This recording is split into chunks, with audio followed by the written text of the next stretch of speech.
હાય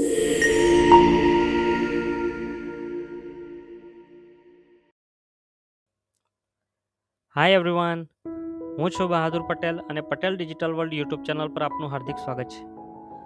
જો તમે આવકનો દાખલો કઢાવવા જઈ રહ્યા છો તો આ વિડીયો તમારા માટે ખૂબ જ મહત્વનો છે, કારણ કે માત્ર એક નાની ભૂલના કારણે તમારી અરજી રિટર્ન થઈ શકે છે અથવા તો સીધી રિજેક્ટ પણ થઈ શકે છે. ઘણા લોકો અરજી તો કરી દે છે, પરંતુ કયા દસ્તાવેજો જોઈએ, એફિડેવિટ આપવાની ક્યારે જરૂર પડે અને અરજી રિટર્ન અને રિજેક્ટ કેમ થાય છે જેવી મહત્વની બાબતો જાણતા નથી. પરંતુ ચિંતા કરવાની જરૂર નથી. આ વિડીયોમાં આપણે આવકના દાખલા વિશે A to Z સંપૂર્ણ, સત્તાવાર અને સરળ માહિતી જાણીશું. તો ચાલો કોઈ પણ જાતનો સમય બગાડ્યા વગર શરૂ કરીએ. મિત્રો, આ વિડીયો માત્ર આવકનો દાખલો શું છે એટલું જ સમજવા માટે નથી, પરંતુ આવકના દાખલા સંબંધિત લગભગ તમામ મહત્વના પ્રશ્નોનો જવાબ તમને એક જ જગ્યાએ સરળ ભાષામાં મળશે. આ વિડીયોમાં આપણે જાણીશું કે આવકનો દાખલો શું છે, કોને તેની જરૂર પડી શકે છે અને અરજી કરતી વખતે સામાન્ય રીતે કયા દસ્તાવેજોની જરૂર પડી શકે છે. આ ઉપરાંત એફિડેવિટ એટલે કે સોગંદનામાની ક્યારે જરૂર પડી શકે છે, અરજી રિટર્ન અથવા તો રિજેક્ટ કેમ થાય છે અને આવી સામાન્ય ભૂલો કેવી રીતે ટાળી શકાય છે તેની પણ ચર્ચા કરીશું. પછી આપણે જાણીશું કે આવકના દાખલા માટે અરજી ક્યાંથી અને કેવી રીતે કરી શકાય, તેમજ સામાન્ય રીતે આવકનો દાખલો મેળવવા માટે કેટલો સમય લાગી શકે છે.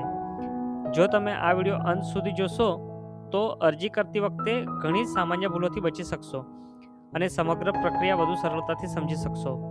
તો ચાલો મિત્રો, હવે સૌથી પહેલાં તો એ સમજીએ કે આવકનો દાખલો આખરે છે શું. તો ચાલો સૌથી પહેલાં એ સમજીએ કે આવકનો દાખલો એટલે શું. તો આવકનો દાખલો એટલે સરકાર દ્વારા જારી કરવામાં આવતું એક સત્તાવાર પ્રમાણપત્ર જે વ્યક્તિ અથવા તો પરિવારની વાર્ષિક આવક દર્શાવે છે. સરળ ભાષામાં કહીએ તો તમારી આવક કેટલી છે તેની સરકાર દ્વારા આપવામાં આવતી એક અધિકૃત પુરાવો એટલે આવકનો દાખલો. આ જ કારણથી જ્યારે તમે સ્કોલરશિપ, સરકારી યોજના કે કોલેજમાં એડમિશન કે અન્ય કોઈ લાભ મેળવવા માટે અરજી કરો છો ત્યારે ઘણી જગ્યાએ આ દસ્તાવેજ જરૂરી બને છે. પરંતુ શું દરેક વ્યક્તિને આવકના દાખલાની જરૂર પડી શકે છે? ચાલો હવે એ સમજીએ. હવે એક મહત્વનો પ્રશ્ન, શું દરેક વ્યક્તિને આવકના દાખલાની જરૂર પડે છે? તો એનો જવાબ છે નહીં. દરેક વ્યક્તિએ દરેક સમયે આવકના દાખલો કઢાવવો જરૂરી નથી. તેની જરૂર ત્યારે પડે છે જ્યારે કોઈ યોજના, શૈક્ષણિક સંસ્થા, ભરતી પ્રક્રિયા અથવા તો અન્ય સત્તાવાર કામમાં આવકનો પુરાવો માંગવામાં આવે.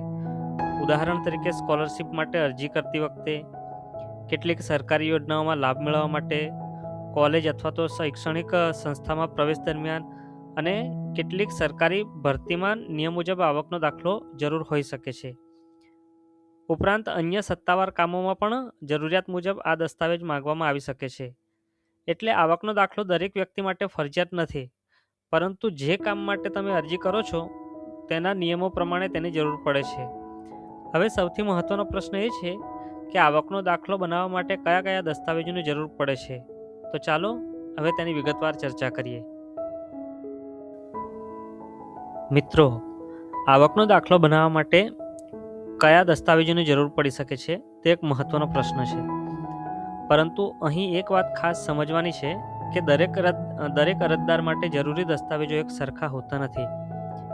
સામાન્ય રીતે આધાર કાર્ડ, મોબાઈલ નંબર અને જ્યાં જરૂરી હોય ત્યાં રહેઠાણનો પુરાવો માંગવામાં આવી શકે છે. ત્યારબાદ અરજદારની પરિસ્થિતિ પ્રમાણે વધારાના દસ્તાવેજોની જરૂર પડી શકે છે. આપણે તેને એક ઉદાહરણ તરીકે સમજીએ. જો કોઈ વ્યક્તિ નોકરી કરે છે તો તેની આવકનો મુખ્ય સ્ત્રોત પગાર હોય છે. તેથી પગાર અથવા આવક સંબંધિત જરૂરી પુરાવા માંગવામાં આવી શકે છે. જો અરજદાર ખેડૂત હોય તો તેની આવકનો મુખ્ય સ્ત્રોત સામાન્ય રીતે ખેતી અથવા તો જમીનમાંથી થતી આવક હોય છે. તેથી ખેતી અથવા તો જમીન સંબંધિત જરૂરી માહિતી અથવા તો પુરાવા રજૂ કરવા પડી શકે છે. અને જો અરજદાર વ્યવસાય કરતા હોય તો વ્યવસાયમાંથી થતી જે આવક છે એના સંબંધિત જરૂરી માહિતી અથવા તો પુરાવા માંગવામાં આવી શકે છે. એટલે મિત્રો, અરજી કરતા પહેલાં તમારી પરિસ્થિતિ મુજબ કયા દસ્તાવેજોની જરૂરી છે તેની એકવાર ખાતરી જરૂર કરી લેવી. તેનાથી અરજીમાં વિલંબ કે બિનજરૂરી મુશ્કેલીઓથી બચી શકાય છે. હવે આગળ એક ખૂબ જ મહત્વનો પ્રશ્ન સમજીએ. આવકનો દાખલો બનાવવા માટે એફિડેવિટ એટલે કે સોગંદનામાની ક્યારે જરૂર પડી શકે? ઘણા લોકો એવું માને છે કે દરેક અરજી એફિડેવિટ એટલે કે સોગંદનામું આપવું જ પડે, પરંતુ આ વાત સાચી નથી. એફિડેવિટ ત્યારે જ જરૂરી બને છે જ્યારે સંબંધિત કચેરી તેની માંગ કરે અથવા તો તમારી અરજીની પરિસ્થિતિ મુજબ કોઈ માહિતીની પુષ્ટિ કરવાની જરૂર હોય. એટલે માત્ર એફિડેવિટ ન હોવાના કારણે અરજી રિજેક્ટ થઈ જાય એવું જરૂરી નથી. આખો જે નિર્ણય છે એ સંબંધિત અધિકારીની પ્રક્રિયા પર આધાર રાખે છે. પણ હવે સૌથી મહત્વનો પ્રશ્ન એ છે કે આવકના દાખલાની અરજી રિટર્ન અથવા તો રિજેક્ટ કેમ થાય છે. તો ચાલો તે પણ વિગતે સમજીએ.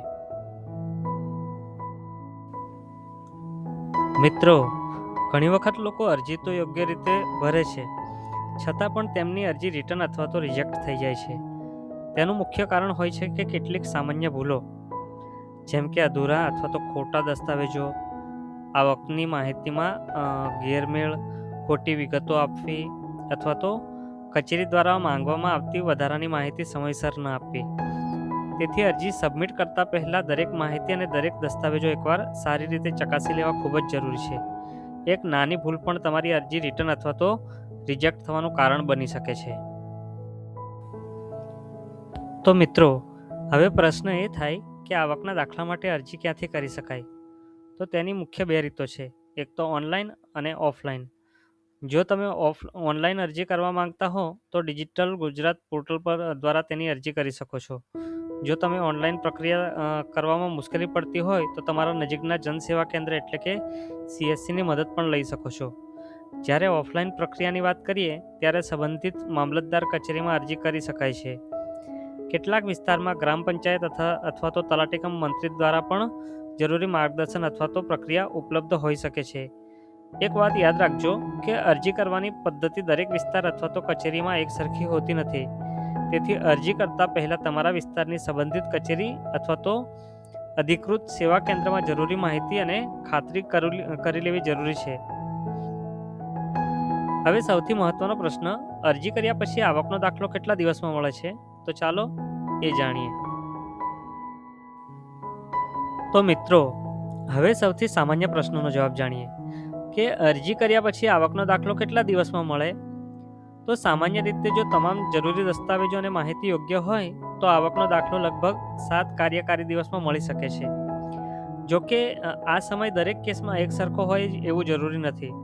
જો અરજીમાં કોઈ દસ્તાવેજ અધૂરો હોય, વધારાની ચકાસણીની જરૂર પડે, માહિતીમાં સુધારો કરવો પડે અથવા તો સંબંધિત કચેરીની પ્રક્રિયામાં વધુ સમય લાગે તો આવકનો દાખલો મળવામાં વિલંબ પણ થઈ શકે છે.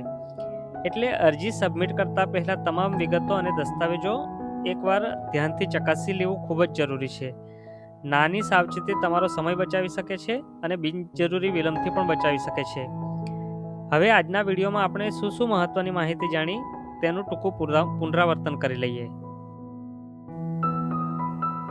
તો મિત્રો, આજના આ વિડીયોમાં આપણે આવકના દાખલા વિશેની ઘણી મહત્વપૂર્ણ માહિતી સરળ ભાષામાં સમજવાનો પ્રયાસ કર્યો. આવકનો દાખલો શું છે, કોને તેની જરૂર પડે છે, જરૂરી દસ્તાવેજો કયા હોઈ શકે, એફિડેવિટ ક્યારે જરૂર પડી શકે, અરજી ક્યાંથી કરી શકાય અને સામાન્ય રીતે આવકનો દાખલો કેટલા દિવસમાં મળે છે. આ બધા મુદ્દાઓ વિશે આપણે વિગતવાર વાત કરી. મને વિશ્વાસ છે કે આ માહિતી તમારા માટે ઉપયોગી સાબિત થશે અને આવકના દાખલા માટે અરજી કરતી વખતે તમને યોગ્ય માર્ગદર્શન મળશે. જો તમને આજનો વિડીયો ખરેખર ઉપયોગી લાગ્યો હોય તો વિડીયોને એક લાઇક જરૂર કરજો, જેથી આ માહિતી વધુ લોકો સુધી પહોંચી શકે. તમારા મિત્રો અને પરિવાર સાથે આ વિડીયો શેર કરજો, કારણ કે કદાચ તેમને પણ આ માહિતીની જરૂર હોઈ શકે. જો આ વિષય અંગે કોઈ પ્રશ્ન હોય અથવા તો કોઈ સૂચન આપવું હોય તો નીચે કોમેન્ટ બોક્સમાં જરૂરથી કોમેન્ટ લખીને જણાવજો. હું તમારા પ્રશ્નોના જવાબ આપવાનો સંપૂર્ણ રીતે પ્રયત્ન કરીશ. અને જો તમે હજુ સુધી પટેલ ડિજિટલ વર્લ્ડ યુટ્યુબ ચેનલને સબસ્ક્રાઇબ ન કરી હોય તો અત્યારે જ સબસ્ક્રાઇબ કરી દેજો. અહીં તમને સરકારી યોજનાઓ, ઓનલાઈન સેવાઓ અને મહત્વપૂર્ણ દસ્તાવેજો વિશે સાચી, વિશ્વસનીય અને સરળ ભાષામાં માહિતી સતત મળતી રહેશે. આજના આ વિડીયોમાં જોડાયેલા રહેવા બદલ તમારો દિલથી ખૂબ ખૂબ આભાર. ફરી મળીશું એક નવા અને ઉપયોગી વિડીયોમાં. ત્યાં સુધી જય હિન્દ, જય ભારત.